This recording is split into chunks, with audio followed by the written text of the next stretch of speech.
তোরা যখনই স্টুডেন্টস অথবা অ্যাসপিরেন্টসরা সরকারি ব্যাংকিং এক্সামসের জন্য প্রিপারেশন নেওয়া স্টার্ট করে, সে আইবিপিএস পিওই হোক, আইবিপিএস ক্লার্কই হোক, এসবিআই পিও হোক, এসবিআই ক্লার্ক হোক, আরআরবি পিও হোক, আরআরবি ক্লার্ক হোক, ইভেন আমি আরবিআই অ্যাসিস্ট্যান্টও যদি নিয়ে নিই, প্লাস যত আমাদের ইন্স্যুরেন্স সেক্টরের পরীক্ষা হয়, যেমন ইএসআইসির পরীক্ষা, ইপিএফওর পরীক্ষা, এলআইসির পরীক্ষা, এনআইএসিএল এর পরীক্ষা, ওআইসিএল এর পরীক্ষা, তো এই সমস্ত পরীক্ষাগুলোর জন্যই একজন স্টুডেন্ট অথবা একজন অ্যাসপিরেন্টের কি লেভেলের কনসিস্টেন্সি থাকা উচিত সেই সম্বন্ধে আজকের এই একটা সিঙ্গেল ভিডিওতে একদম ডিটেল ওয়েতে আলোচনা করে দেবো।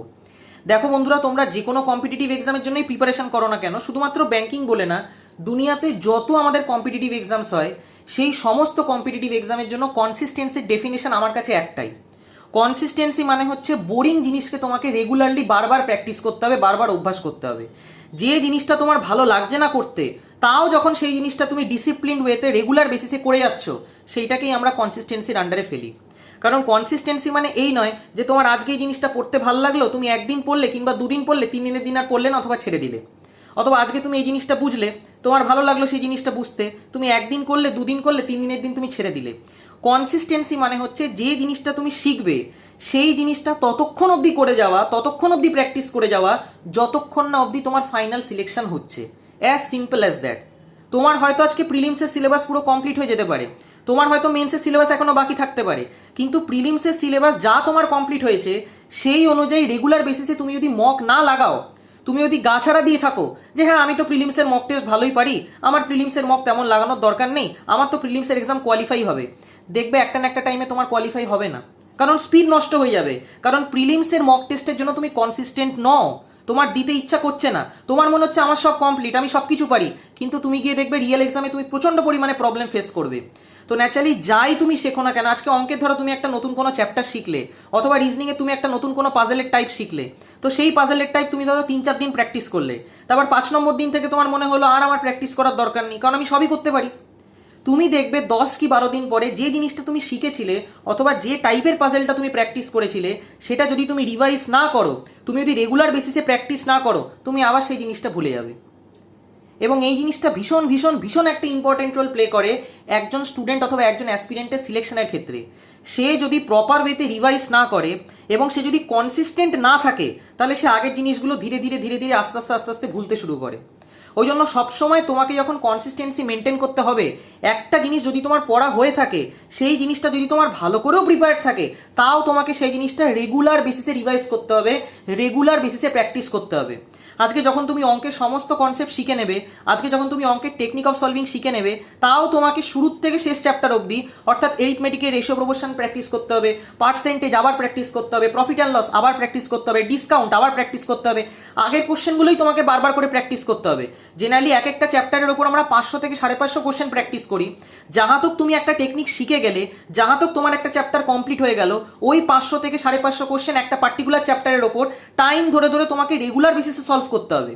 অন্তত 7 দিনে একবার করে তো বারবার প্র্যাকটিস করা উচিত, তোমার বারবার রিভাইজ করা উচিত। যত অভ্যাস বাড়বে, যত প্র্যাকটিসের লেভেল বাড়বে, ততই স্পিড ডেভেলপ করবে। এবং ব্যাংকিং এক্সামে স্পিড একটা ভীষণ ভীষণ ভীষণ ইম্পর্টেন্ট রোল প্লে করে। প্রিলিমসের এক্সামে তো সব থেকে বেশি ইম্পর্টেন্ট রোল প্লে করে, মেন্সের এক্সামেও করে, কিন্তু সব থেকে বেশি স্পিড দরকার পড়ে প্রিলিমসের পরীক্ষায়। এবং স্পিড তোমার তখনই ডেভেলপ করবে যখন সেই রিলেটেড কনসেপ্টের ওপর তুমি huge number of question practice করবে। আজকে ইংলিশের মধ্যে বিভিন্ন চ্যাপ্টারের ওপর গ্রামারের রুলস আমরা পড়ি। আজকে নাউনের রুলস আমরা পড়লাম, ভার্বের পড়লাম, প্রোনাউনের পড়লাম, অ্যাডভার্বের পড়লাম, অ্যাডজেক্টিভের পড়লাম। তো এই সমস্ত জিনিসগুলো যখন তুমি পড়ে যাচ্ছ, আর আগের জিনিসগুলোকে তুমি যদি রিভাইজ না করো, অথবা আগের জিনিসগুলোকে যদি প্রপার ওয়েতে তুমি কনসিস্টেন্টলি না তৈরি করতে থাকো, তুমি যদি বারবার গ্রামারের রুলসগুলো খাতার মধ্যে না নোট ডাউন করো, তাহলে কি করে সেই রুলসগুলো তোমার মনে থাকবে? কনসিস্টেন্সি মানেই হচ্ছে বোরিং জিনিসকে তোমাকে বারবার প্র্যাকটিস করা। আজকে তুমি অঙ্কের সমস্ত কোশ্চেন জানলেও তোমাকে অঙ্কের ডেইলি বেসিসে 100+ কোশ্চেন প্র্যাকটিস করতে হবে একটা লেভেলের পরে। আজকে অঙ্কের যে কোনো বই তোমাদের কাছে থাকুক না কেন, অথবা যাই পিডিএফই থাকুক না কেন, তোমাদের এরকম টার্গেট রাখা উচিত যে অঙ্কের ডেইলি বেসিসে 50 থেকে 60 খানা কোশ্চেন বইয়ের থেকে অথবা পিডিএফ থেকে প্র্যাকটিস করব, এবং বাকি 50 অথবা 60 খানা কোশ্চেন মক টেস্ট থেকে প্র্যাকটিস করব। তবে তো অঙ্কের হাতটা খুলবে, তবে তো অঙ্কের স্পিড বাড়বে। আজকে রিজনিং সেকশন তোমরা যেখান থেকেই পড়ো না কেন, যেখান থেকেই প্র্যাকটিস করো না কেন, রিজনিং এর 100 খানা কোশ্চেনের ডেইলি বেসিসে টার্গেট রাখো যে 100 খানা কোশ্চেন ডেইলি বেসিসে রিজনিং এ সলভ করবো আমরা। সেখানে পাজেলের 50টা কোশ্চেন থাকবে এবং বাকি 50টা কোশ্চেন মিসলেনিয়াসের থাকবে। মিসলেনিয়াসের মধ্যে সব থেকে বেশি ওয়েটেজ তোমাদেরকে রাখা উচিত সিলজিজম চ্যাপ্টারটা এবং ব্লাড রিলেশনের চ্যাপ্টারটা। কারণ সিলজিজম এবং ব্লাড রিলেশন তোমরা যদি ভালো করে না প্র্যাকটিস করো, যদি তোমরা সেই জায়গাটায় কনসিস্টেন্ট না থাকো তো সিলগের থিওরিও তোমরা ভুলতে শুরু করবে। সিলগের ডেফিনিট কনক্লুশনের জন্য কি করতে হয়, পসিবল কনক্লুশনের জন্য কি করতে হয়, কার জন্য ডায়াগ্রাম বানাতে হয়, কার জন্য বানাতে হয় না, কার জন্য অপোজিট কন্ট্রাডিক্টরি ভেন ডায়াগ্রাম বানাতে হয়, তো এই সমস্ত জিনিসগুলো তোমরা আবার ভুলতে শুরু করবে যদি তোমরা কনসিস্টেন্ট না থাকো, যদি তোমরা আগের কোশ্চেনগুলোকে বারবার রিপিটেডলি প্র্যাকটিস না করো। এবং আমাদের ব্রেনও এইভাবেই তৈরি যে রেগুলার বেসিসে আমরা যদি কোনো জিনিসকে রিভাইজ না করি, আমরা যদি সেই জিনিসটার প্রতি কনসিস্টেন্ট না থাকি, তো আমরা ভুলতে শুরু করি। তো বুঝতেই পারছো এই জিনিসটা কতটা ইম্পর্টেন্ট একটা রোল প্লে করে। তো ন্যাচারালি যখন তোমরা রিজনিং এর মিসলেনিয়াস কোশ্চেন প্র্যাকটিস করছো তখন সিলগসের ওপর এবং ব্লাড রিলেশনের ওপর বেশি বেশি করে ফোকাস করো, কারণ ব্লাড রিলেশন যত প্র্যাকটিস করবে তত ইজিলি রিলেশন বানাতে পারবে, তত ইজিলি মেম্বারদের মধ্যে রিলেশন কনস্ট্রাক্ট করতে পারবে। এবং এই দুটো জায়গা খুব খুব ইম্পর্টেন্ট রোল প্লে করে। পাজলসের কথা যদি বলি তো ডেইলি বেসিসে রিজনিং এর 10টা পাজল প্র্যাকটিস করার চেষ্টা করো, যেখানে 5টা মেন্স লেভেলের পাজল হবে, 5টা প্রিলিমস লেভেলের পাজল হবে, এবং সেই জিনিসগুলোকে অ্যানালাইজ করো, তবে তো 50টা কোশ্চেন উঠে আসবে, কারণ এক একটা পাজলের থেকে আমাদের 5টা করে কোশ্চেন থাকে। তো যাহা তক তুমি ডেইলি বেসিসে 10টা করে পাজল প্র্যাকটিস করবে এবং তার এগেস্টে 50টা কোশ্চেন করবে, তোমার অটোমেটিক্যালি পাজলের হাত খুলে যাবে, অটোমেটিক্যালি পাজল তোমার ভালো হতে বাধ্য, কেউ তোমাকে আটকাতে পারবে না পাজল সেকশনে। যদি তোমার আজকে পাজলে উইকনেস থেকেও থাকে, কিন্তু তুমি যদি ডেইলি বেসিসে পাজল প্র্যাকটিস করতে থাকো, কোনো না কোনো নতুন নতুন জিনিস তুমি ডেফিনেটলি শিখবে, এবং সেই জিনিসগুলো যাহা তক তুমি শিখছো, যাহা তক তোমার অভ্যাস হচ্ছে, যাহা তক তোমার প্র্যাকটিস হচ্ছে, তোমার হাত সেট হবেই হবে, তোমার প্র্যাকটিস আরও ভালো হবে। ইংলিশের গ্রামারের রুলসও তোমরা যেগুলো যেগুলো পড়বে ওগুলো কনসিস্টেন্টলি তোমরা সেই জিনিসগুলোকে খাতার মধ্যে বারবার করে লিখতে থাকো, কারণ রুলস আমাদের লিখতে হয়। নিউজ পেপার ডেলি বেসিসে পড়ো, যে স্টুডেন্ট অথবা অ্যাসপিরেন্ট নিউজ পেপার পড়ে না, কারণ নিউজ পেপারের ওয়েটেজ এত ইম্পর্টেন্ট আমাদের জন্য, কারণ ব্যাংকিং এক্সামে আমাদের যে ইংলিশের পোর্শন আসে সেখানে আরসি ম্যাক্সিমাম আসে, এবং তারই সাথে সাথে ক্লজ টেস্টের প্যাসেজ তোমাদের দেবে। মেন্স লেভেলে 3খানা আরসি তোমাদের কাছে আসবে, তো সেই 3টে আরসি তুমি তখনই সলভ করতে পারবে যখন তোমার রিডিং হ্যাবিট থাকবে, এবং রিডিং হ্যাবিট নিউজ পেপার থেকে আসবে। যে স্টুডেন্ট ডেইলি বেসিসে ইংলিশের নিউজ পেপার পড়বে না, যার মধ্যে কোনো রিডিং হ্যাবিট নেই, সে কি করে এক্সপেক্ট করতে পারে যে ইংলিশে তার ভালো নম্বর আসবে? সম্ভবই না আসার। এটাকে ওভার কনফিডেন্স বলে, যে না আমি ইংলিশে ভালো, অথবা আমি ইংলিশ মিডিয়াম ব্যাকগ্রাউন্ড থেকে পড়েছি, আমি ইংলিশের কোনো ডেইলি বেসিসে নিউজ পেপার পড়বো না, অথবা কোনো আর্টিকেল পড়বো না, অথবা কোনো প্যাসেজ পড়বো না, অথবা মক টেস্ট লাগাবো না, তাও আমার ইংলিশে ভালো নম্বর চলে আসবে, কারণ আমার ইংলিশ মিডিয়াম ব্যাকগ্রাউন্ড আছে। এগুলো একদম ফালতু বোকা বোকা কথাবার্তা। তুমি যখন একটা কম্পিটিটিভ এক্সামের জন্য প্রিপারেশন করছো, তো তোমাকে হোল হার্টেডলি প্রিপেয়ার করতে হবে, তোমাকে সমস্ত দিকগুলোকে ভালো করে ঘেটে দেখতে হবে যে কোন জায়গায় আমার ল্যাগিং আছে, কোন জায়গায় উইকনেস আছে। ইংলিশ এমন একটা সেকশন যেখানে মেন্সের পরীক্ষা তো আমরা ফুল অ্যাটেম্প্ট করতে পারি, অন্যান্য সেকশনে তুমি ফুল অ্যাটেম্প্ট করতে পারবে না, সে ক্লেরিক্যাল লেভেলেও পারবে না, পিও লেভেলেও পারবে না। কিন্তু ইংলিশ এমন একটা সাবজেক্ট যেখানে মেন্স লেভেলেও যদি তোমাদের স্পিড ভালো থাকে রিড করার, এবং যদি তোমরা তাড়াতাড়ি কোশ্চেন পড়ে সলভ করতে পারো, তো ইংলিশের ফুল পেপার তোমরা অ্যাটেম্প্ট করতে পারবে, একটা কোশ্চেনও বাদ যাবে না। কারণ ইংলিশের লেভেল ব্যাংকিং এক্সামসে বিশাল হাইফাই কিছু আসে না, সহজই আসে। তুমি যদি পড়ে থাকো, তুমি যদি ডেলি বেসিসে নিউজ পেপার পড়ো, তুমি যদি ডেলি বেসিসে আর্টিকেল পড়ো, তুমি যদি মক লাগাও, তো তোমার ইংলিশের স্পিড আসতে বাধ্য। জিকের কথা যদি বলি তো জিকের মধ্যে কারেন্ট অ্যাফেয়ার্স পোর্শন আসে, প্রচুর স্টুডেন্টস এবং অ্যাসপিরেন্টসরা মান্থলি পড়ে কি উইকলি পড়ে, তারা ডেলি তো পড়েই না, এবং যদি কেউ ডেলি বেসিসে পড়েও বা, তো ম্যাক্সিমাম স্টুডেন্ট যারা ডেলি বেসিসে পড়ে তারা শুধু পড়েই রেখে দেয়। যে নিউজটা পড়লে সেই নিউজটা তোমরা লেখো না, এবং যে নিউজটা তোমরা পড়লে সেই নিউজটা তোমরা যদি খাতার মধ্যে না লেখো, তাহলে সেই নিউজটা ব্রেনের মধ্যে সেট হবে কি করে? ব্রেনের মধ্যে তো সেট হতে হবে, এবং সেই জিনিসটা শুধুমাত্র পড়লে হয় না, সেই জিনিসটাকে তোমাকে লিখতে হবে খাতার মধ্যে। তুমি যদি খাতার মধ্যে সেই জিনিসটাকে না লেখো পড়ার পরে, তো সেই জিনিসটা তোমার কোনোদিনও মনে থাকবে না, এবং এই লেখাটা তোমাকে রিভিশন করার সময়ও লিখতে হবে।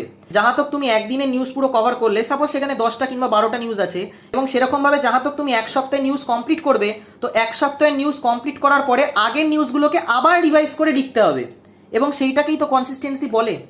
যে স্টুডেন্ট আগের নিউজগুলো পড়ার পর আর লিখছে না, তো সে তো সেই নিউজগুলো এমনি অটোমেটিক্যালি ভুলতে শুরু করবে।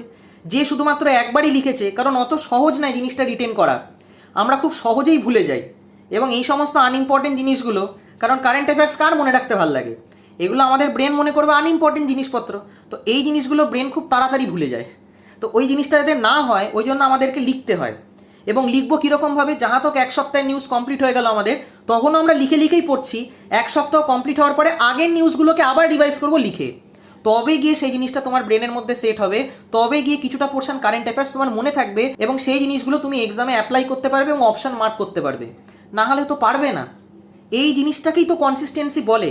এই রকমভাবে যে স্টুডেন্ট প্রিপেয়ার করবে, যে স্টুডেন্ট এই সমস্ত জিনিসগুলোকে ডেলি বেসিসে করবে, যার না ভালো লাগলেও সে ডিসিপ্লিন ওয়েতে করে যাবে, তার সিলেকশন হবেই হবে। সবার প্রথমে কনসেপ্টসগুলোকে খুব ভালো করে ক্লিয়ার করো, এবং তারপর টেকনিক অফ সলভিং শেখো। আমি সবসময় টেকনিক অফ সলভিংয়ের ওপর ফোকাস করি, কারণ ব্যাংকিং এক্সামে স্পিড ভীষণ ভীষণ ইম্পর্টেন্ট রোল প্লে করে। যে স্টুডেন্টের হাতে স্পিড নেই, যে স্টুডেন্ট তাড়াতাড়ি কোশ্চেন নামাতে পারে না, তাড়াতাড়ি কোশ্চেন সলভ করতে পারে না, তার সিলেকশন হওয়ার তো কোনো চান্সই নেই। কারণ ব্যাঙ্কিং এক্সামে স্পিড একটা খুব ইম্পর্টেন্ট রোল প্লে করবে এবং তার জন্যই তোমাকে টেকনিক শিখতে হবে। এবং সেটার জন্য যদি তোমাদের কোথাও গাইডেন্সের দরকার পড়ে তো তোমরা গাইডেন্সও নিতে পারো। আমি নিজেও পার্সোনালি সমস্ত ব্যাঙ্কিং এক্সামসের জন্য অনলাইনে ম্যাথস এবং রিজনিং পড়াই। তো তোমরা যদি চাও তো আমার সাথেও কন্ট্যাক্ট করতে পারো। আমার হোয়াটসঅ্যাপ নাম্বার 8617204564। তো যদি তোমরা গাইডেন্স চাও তাহলে কল করো না, হোয়াটসঅ্যাপ করো, কারণ কল অনেক সময় আমি ধরতে পারি না। আমি নিজে আইবিপিএস পিও এবং আইবিপিএস ক্লার্ক দুটো পরীক্ষাই ফার্স্ট অ্যাটেম্পটেই ক্লিয়ার করেছি।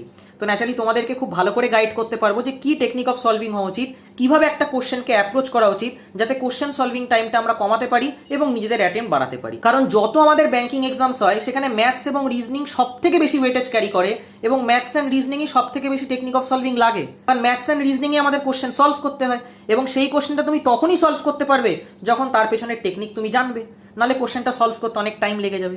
তো ন্যাচারালি ম্যাথস এবং রিজনিংকে খুব ভালো করে ওয়েটেজ দাও, খুব ইম্পর্টেন্স দাও এই দুটো সাবজেক্টকে, কারণ এই দুটো সাবজেক্টই হচ্ছে যে কোনো কম্পিটিটিভ এক্সামের গেম চেঞ্জার। তো আই হোপ তোমাদের এই ছোট্ট ভিডিওটা দিয়ে কিছুটা হেল্প করতে পারলাম। ফুল কনফিডেন্সের সাথে, ফুল মোটিভেশনের সাথে সরকারি ব্যাঙ্কিং এক্সামসের জন্য প্রিপারেশন করো এবং চেষ্টা করো তার কাছ থেকেই গাইডেন্স নেওয়ার যে অলরেডি ফিল্ডে সিলেক্টেড, যাতে তার টেকনিক অফ সলভিং, তার ডাউট ক্লিয়ারিং প্রসেস, তার মেথড অফ সলভিং খুব ভালো করে বুঝতে পারো এবং সেই জিনিসগুলোকে পরীক্ষায় অ্যাপ্লাই করতে পারো। বাকি আশা করি তোমাদের এই ভিডিওটা দিয়ে কিছুটা হেল্প করতে পারলাম। ভিডিওটা যদি তোমাদের ভালো লেগে থাকে তাহলে অবশ্যই লাইক এবং বন্ধুদের সাথে শেয়ার করো। Thank you.